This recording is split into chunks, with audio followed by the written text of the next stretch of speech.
everyone, and welcome to my channel, and welcome to episode 3 of Time After Time. Now this episode is called the Time Warp because I am going to use my polyurethane and I'm going to pour a clock face, but I'm going to try and warp it when it is still warm so that I get that warped effect, because the polyurethane cures really quickly and you have to be quite quick to actually get it to mold if you take it out when it's warm. So polyurethane is a form of a resin, but when it cures it's more like a plastic than a resin, and it's really nice to work with.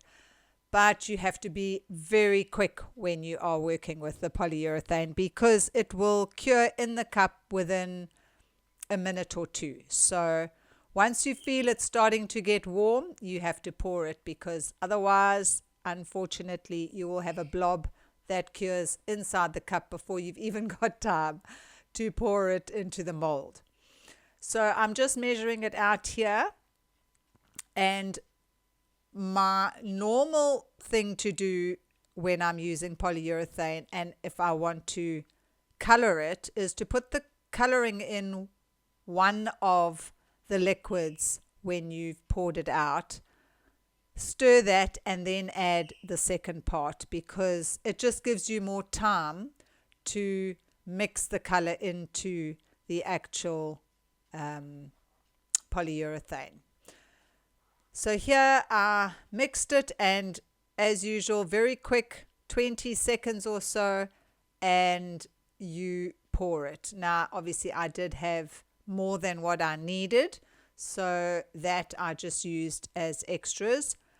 And then basically you just sit and wait until it starts curing. And it doesn't normally take that long before you can actually see that it starts turning white. And then once it's turned white, that is it. And it's best to leave it until it's warm, not boiling hot, because if it's really hot, it is quite difficult to get out of the mold as well. It gets quite sticky. So I left this until it was warm enough to take out the mold and still warm enough to actually mold it. Now I have sped this video up a lot because there was so many different parts to me decorating it. So you can see what I'm doing, but I didn't want to bore you with all the length of time that it actually took me to do all the painting and all the extras. So this part here I didn't speed up very much because I just wanted to show you how I molded it. So it was still quite soft, and I got a little block of my 3D printing, and I just held it up against the block and pushed it down so that it warped the side of the actual clock face, because I just wanted the one side of it to be a bit warped. And so you can see that it is still quite difficult to work with. So I could have taken it out a little bit earlier, but it was working, and with a little bit of pushing and squishing, I actually managed to get it to mold over that block so that the one side of it was warped and the rest of it was flat. And then I just left this overnight, even though in a couple of hours it was perfectly fine. But I left it overnight just to be doubly sure that it wasn't going to spring back to its original shape, and then I would have to start all over again. So that was the beginning of of my time warp, and the rest of it now I will just walk you through what I did to decorate it, because I wanted it to look like it had been in a time warp and almost swirls of color, and also making it look as if it was a little bit dated and antiqued. So I used my hole maker, which is a silicone tool that you use if you are pouring resin or you pouring your resin out, your eco pour, and it leaves a hole in the actual piece that you're working with. But I didn't want the UV resin, which is what I was using now. I didn't want it to run down the hole, so I left my hole maker in there for most of the decorating. And this is UV resin. They are little tubes of UV resin, and they've got needle tip points, so they're really nice and accurate to work with. And I just used a couple of colors, the blues and the purples, and then I also used my gold metallic UV resin as well. And then I'm just using my UV torch so that it gets cured, but then I did put it under the UV light as well, just to make sure that it was cured nicely. And then this is my black paint. It's an acrylic paint, and like I said, I wanted to make it a little bit antique-ish and look like it's been through the wars actually. And I just dotted around and went on over the numbers. And then just to make it look a little bit cracked, I used a really thin paintbrush and my black acrylic paint again, and just made some little crack marks here and there.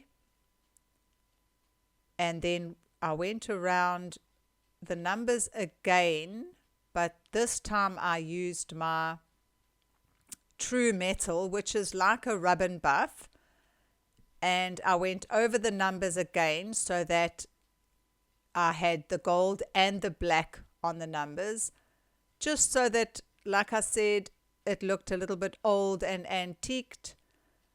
But there were layers of things that I had to do. So you'll see that I go backwards and forwards. I go over the numbers with the black, go over the numbers with the gold, and then I'll go over the face of the clock again with black and gold. So it was just to give it a little bit of depth. And then these were the hands and the hour hand, the minute, and the second hand that I printed on my 3D printer. I made them really thin, and then I also warped those when they were warm so that the hands on the clock also looked like they had been warped. And using my gold metallic marker, I went around the cracks on the clock face, and then back again with the gold on the cracks, the black on the cracks again. So like I said, I did go over some of the things more than once just to give it that little bit of depth. And then this is my rose gold metallic marker. Originally, I painted the hands gold, and then I thought they would blend in too much with the background. So I made those a rose gold rather than the actual yellow gold. And then I went around again with another layer of the needlepoint UV resin, the purple and the blue, just to give it a little bit more depth again, like I said. I just think that going over it a few times, and by watching other people doing theirs, those needlepoint tubes are an absolute nightmare to try and get the lids back on. And then again, like I was saying, watching other people that are a lot more artistic than I am, they do tend to go over and take away and add again. So I thought I would try that technique, and I think it did work out really nicely. Here I printed, well, I didn't print these, I actually did these in UV resin, are little gears and cogs, and I just dotted those around here and there on the clock face. And then I added the hands with my UV resin as well, and they really do look good because they are also warped. So it adds to the theme of the actual time warp of the clock face. And then the gears, I just colored those in with my gold metallic marker just to give them a little bit of, so that they stood out a little bit more, because the brown that I had done them in the UV resin didn't seem to stand out very well. So I just went around those with my gold metallic marker just to give them a little bit something extra. So all in all, it took a long time to do this, and I'm sure that you can see by the way I have fast forwarded through all the different sections that it did take a good few hours. And it's such a tiny little clock face, but it took a long time to do this. But I'm quite happy with what it looks like, and I achieved what I was looking for. I wanted it to look like a time warp, and almost like it had been swirled in from the center, almost giving it like a black hole effect in the center, even though there isn't a black hole. Then I used my UV resin, and I just went around all the numbers and the hour and minute and second hand, and then I did the little gears and cogs so that it gives it a shiny finish, but the rest of the actual clock face is quite matte. And once I had done that, I thought it was perfect and ready to have photos taken so that you can see what the finished result looks like. So I hope you enjoyed watching my time warp of episode 3 of my Time After Time.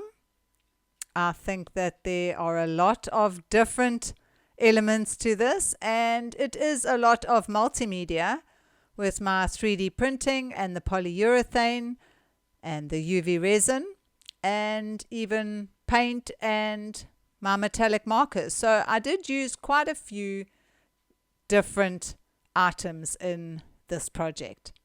So guys, again, I want to thank everybody for watching and for all my subscribers. And if you haven't subscribed, I would really appreciate it. It does help my channel grow. And I want to thank everyone for the lovely comments I always get. And again, as usual, until next time, have a great one.